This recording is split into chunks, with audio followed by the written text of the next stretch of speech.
Dans cette salle d'interrogatoire, hantée des veines bioluminescentes pulsées à travers les murs transportant des données à travers des conduits vivants.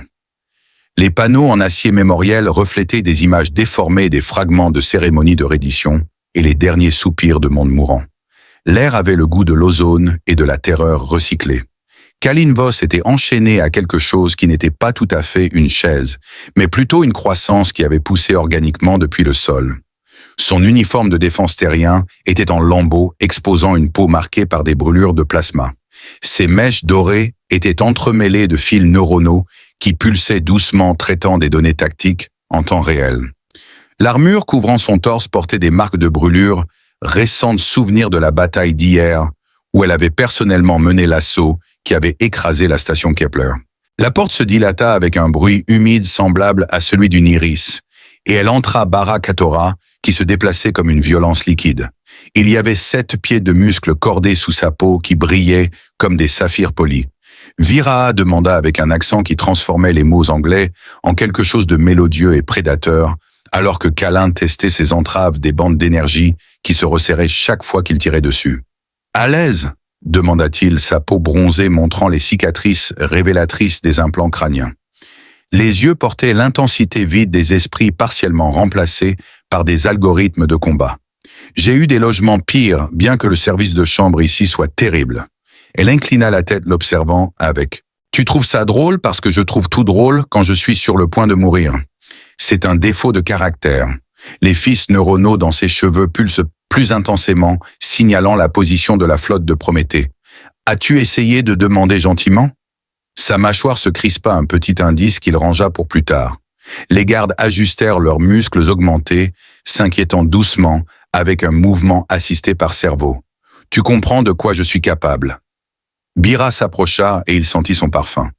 Il expira dans un bruit de souffle lorsque son poing se connecta avec son plexus solaire, évacuant rapidement l'air de ses poumons. La chaise organique se resserra autour de lui, surveillant ses signes vitaux et ajustant son emprise pour le maintenir conscient. Il haletait, mais il y avait encore de la place pour s'améliorer. D'une main, elle lui saisit la gorge, ses doigts capables de broyer de l'acier comme il le savait, et le souleva partiellement de la chaise, les entraves énergétiques s'étirant, comme elle serra la prise et les fils neuronaux dans ses cheveux commencèrent à changer rapidement de couleur, passant par l'irritation et d'autres émotions. Il croisa son regard et remarqua ses pupilles se dilater en réponse au stress. Elle a dit « Mon espèce perfectionne l'art de l'interrogatoire depuis 3000 ans. Nous avons des techniques qui peuvent démêler votre esprit fil par fil. » Elle a continué son expression montrant qu'elle prenait plus de plaisir au processus qu'elle ne le devrait.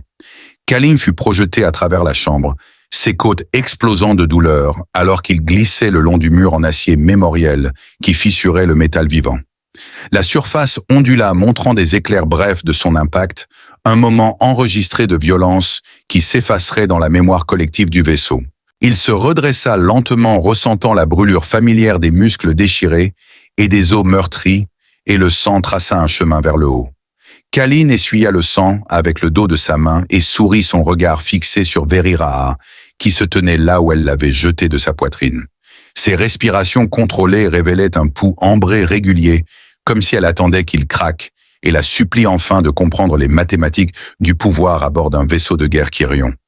Les gardes avaient redressé leurs réflexes améliorés, les alertant, mais leurs yeux vides restaient fixés sur une distance intermédiaire.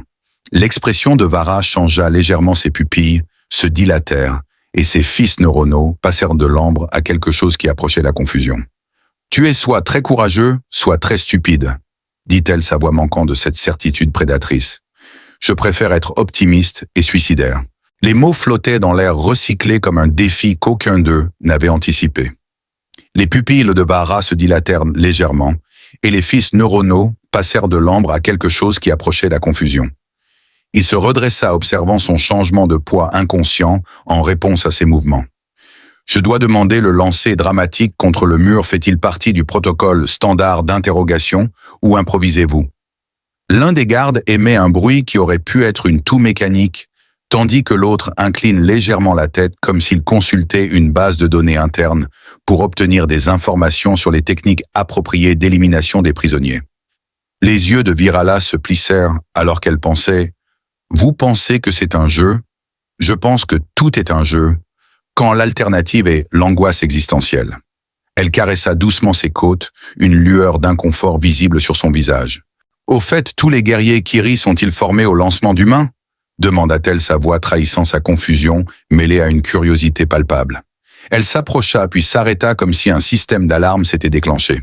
Votre tolérance à la douleur est inhabituelle, dit-elle, passant d'un ton interrogatif à un ton d'analyse. Neurosciences bon gène et une questionnable.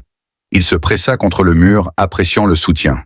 J'ai eu pire, dit-il, ajoutant. Vous devriez voir ce qui se passe quand un conduit de plasma surcharge en zéro gravité. C'est très instructif. Il était ingénieur, bien sûr, donc il n'était pas surprenant qu'elle consultait son dossier, probablement à travers ses fils neuronaux. Bien que son poste actuel n'offre pas le package de prestations habituel, il est techniquement encore ingénieur. L'acier à mémoire derrière lui pulsait de chaleur, et il réalisa qu'il tentait de réparer la fissure que son impact avait créée. Le vaisseau lui-même était vivant une combinaison de biologie et de machinerie qui semblait presque organique dans ses réponses, était quelque chose avec lequel la technologie humaine ne pouvait rivaliser. Ce vaisseau, dit-il en tapotant doucement le mur, cultivé ou construit.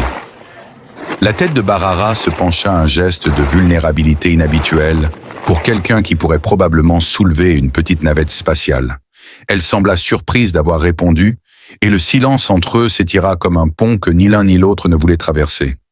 L'aveu de Bira flottait dans l'air une petite fissure dans la façade du protocole d'interrogation impériale, et elle sembla prise au dépourvu par la question.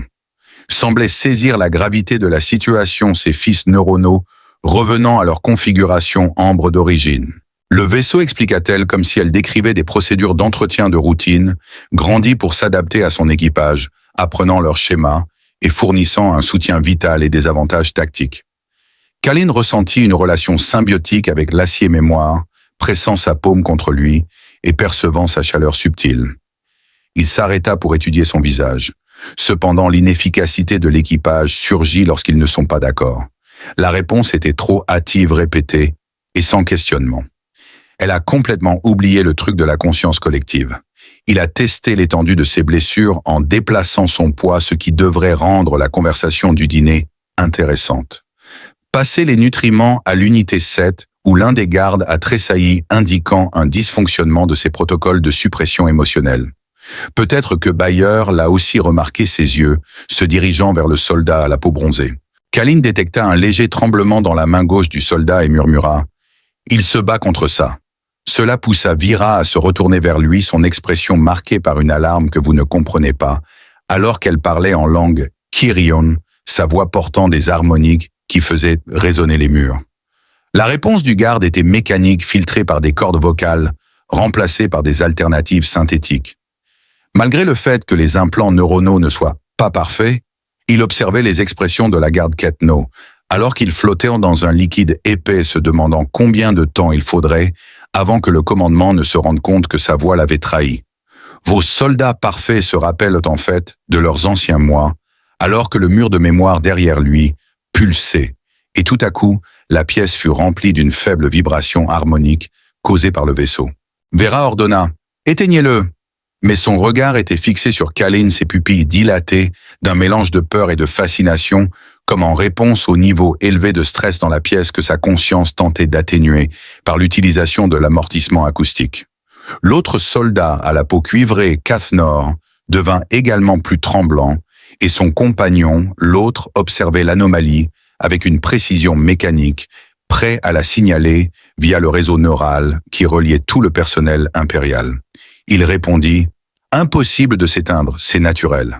Et puis la vibration harmonique s'intensifia, provoquant une réponse des trois Kirans avec une pulsation accrue des fils neuronaux, des muscles tendus, une peau bio-améliorée qui changeait de couleur en réponse aux changements chimiques dans leur circulation sanguine et un sentiment écrasant d'impossibilité. Vira murmura quelque chose, mais sa main se dirigea instinctivement vers le désactivateur neural à sa ceinture. Peut-être que Kalin mentionna cela en voyant le visage du garde Ketten changer, alors qu'une profondeur plus grande que la programmation apparaissait dans ses yeux où. La conscience du vaisseau vibrait de vie, alors qu'il naviguait entre les loyautés concurrentes et les désirs incertains de leur maître. Dans le silence abrupt qui suivit la garde, Ketn prononça un seul mot en ancien Xi'an, une langue qui précédait l'Empire et avait plus de signification personnelle que d'objectifs collectifs. Le son de son nom, Keith Talon, flottait dans l'air comme une prière, et chaque syllabe portait le poids de la désignation impériale. Avec l'aide de capteurs optiques mécaniquement précis, Quête Noire avait effacé l'histoire de sa famille et les souvenirs d'un enfant qui leur avait été enlevé bien avant qu'ils ne comprennent le sens de la famille.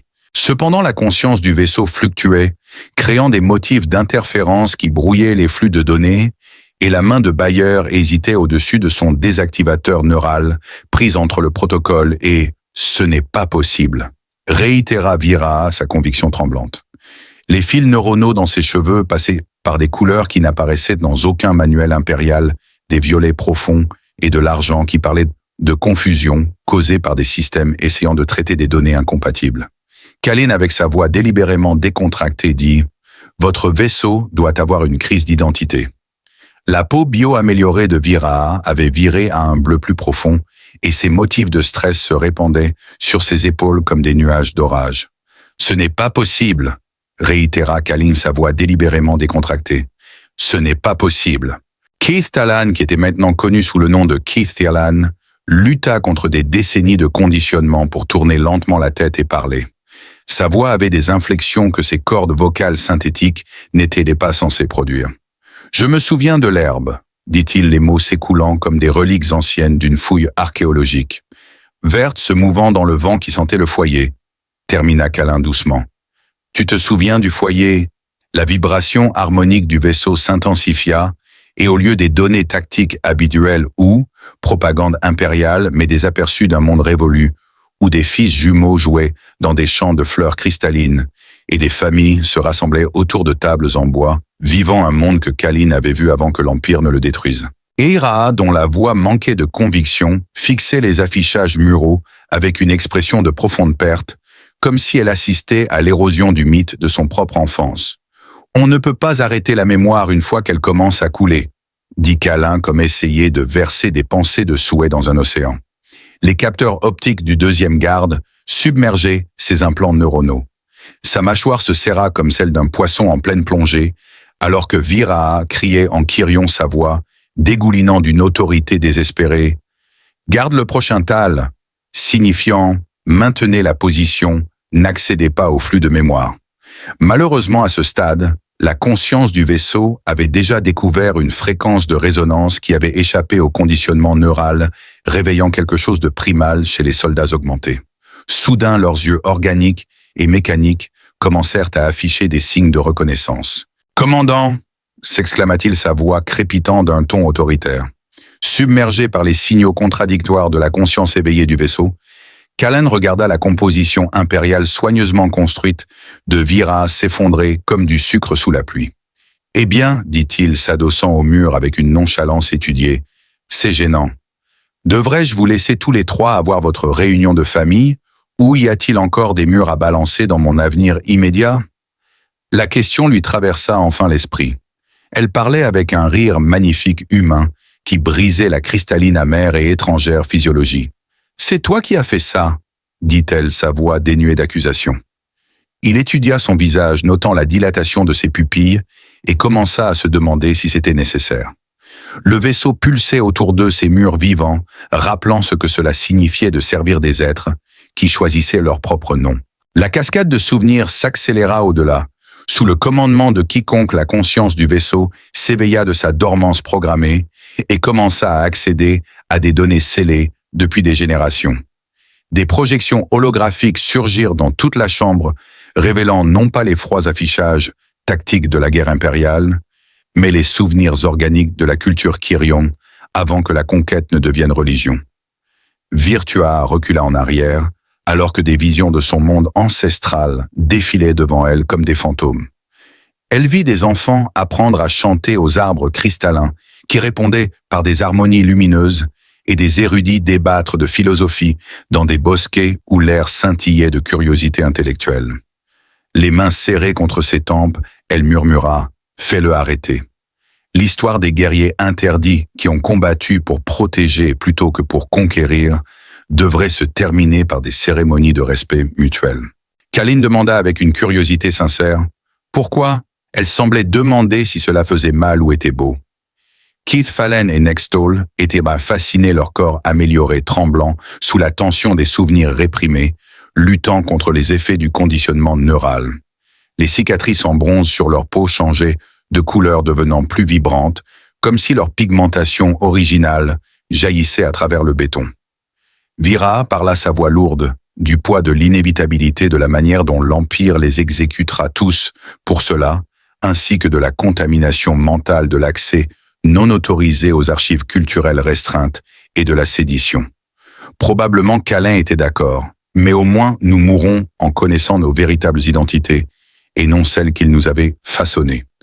Hal, avec son œil mécanique fixé sur l'un des enfants, prit la parole. « Ma sœur m'a appris à nager dans des piscines comme celle-là avant qu'ils ne nous prennent. » La scène se transforma alors en un hologramme de la famille Mkairi, rassemblée autour d'une piscine bioluminescente, avec les enfants jouant dans l'eau qui brillait de vie microscopique et les adultes chantant en harmonie qui faisait résonner l'air lui-même de joie.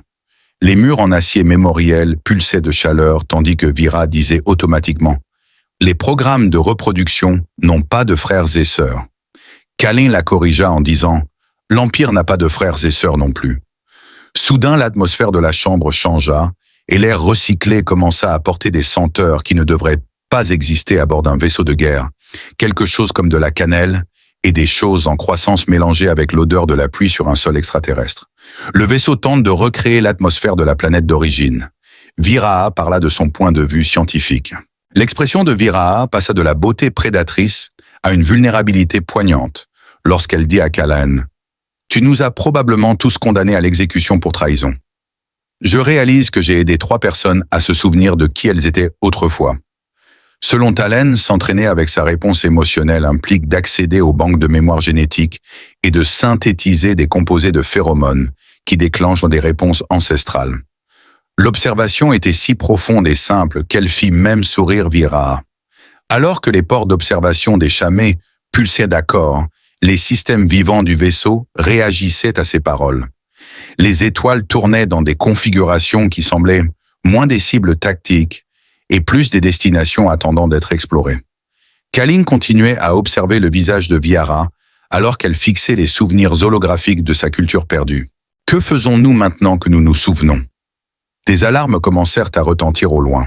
Bira le regarda avec une expression grave, ses mots chargés du poids de choix impossible. « Maintenant, dit-elle, nous décidons de mourir en soldats impériaux ou de vivre comme quelque chose que l'Empire ne peut pas comprendre. » D'autres sections du vaisseau faisaient également face à la découverte que leur environnement parfaitement contrôlé connaissait une épidémie de pensées dangereuses. La chambre de test se matérialisa autour d'eux comme un rêve fiévreux, avec des murs qui passaient du métal au cristal, à quelque chose qui aurait pu être un tissu vivant. Kyle se tenait au centre, portant une armure qui ressemblait à une seconde peau. Des adversaires holographiques représentés par des ombres de légendaires guerriers anciens Velori apparurent. Lyra, parlant depuis la galerie d'observation, a souligné que le test ne portait pas sur le combat, mais sur la compréhension. Alors que Kyle posait la question, sa voix résonna à travers l'interface neuronale de la chambre. L'âme qui étincelait contre le mur derrière lui, que certaines batailles ne sont pas destinées à être gagnées. Le premier guerrier de l'ombre se dissipa lorsque Kyle réussit à le désarmer, mais 3 autres apparurent, puis 6 et enfin 12.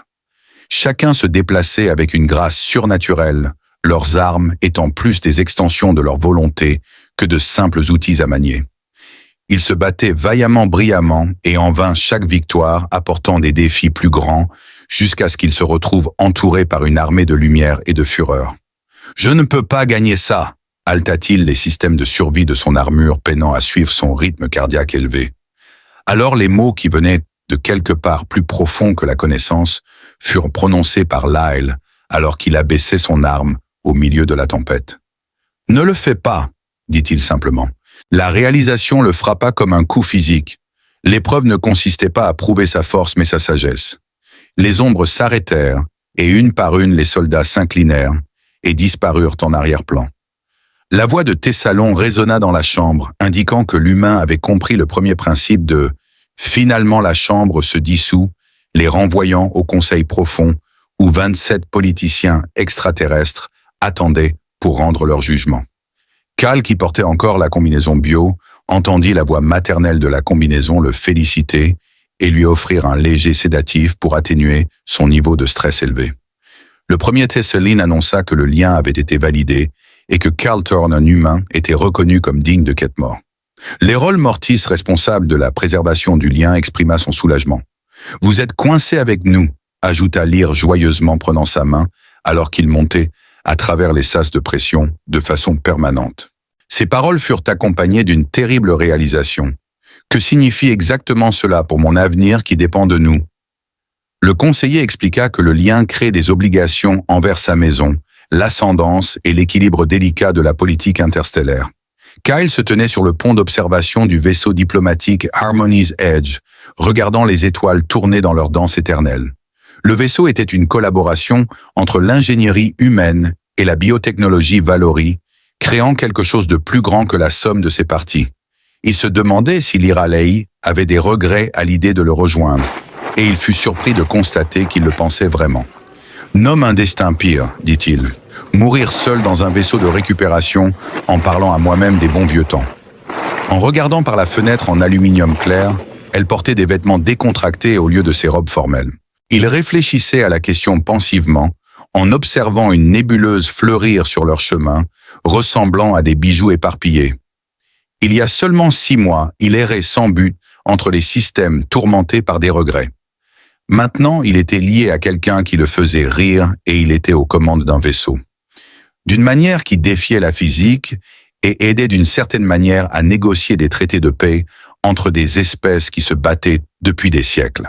Quand je lui ai demandé combien de temps il faudrait avant que les humains ne vivent plus aussi longtemps, il a mentionné avec désinvolture que le lien avec les gardiens de haute liaison, Valory, prolongerait sa durée de vie. J'ai presque oublié de le mentionner. Il la regarda puis son reflet dans le hublot. Il était toujours humain et reconnaissable, mais il était plus qu'avant. Le lien les avait changés tous les deux, et je sais que tu apprécies le voyage. Alors que des étoiles éclataient silencieusement au loin, créant de nouveaux mondes où d'autres contes fantastiques pouvaient émerger, elle l'embrassa et expliqua que l'univers avait un sens de l'humour parce qu'il avait réuni un idéaliste et un cynique et l'avait appelé destin.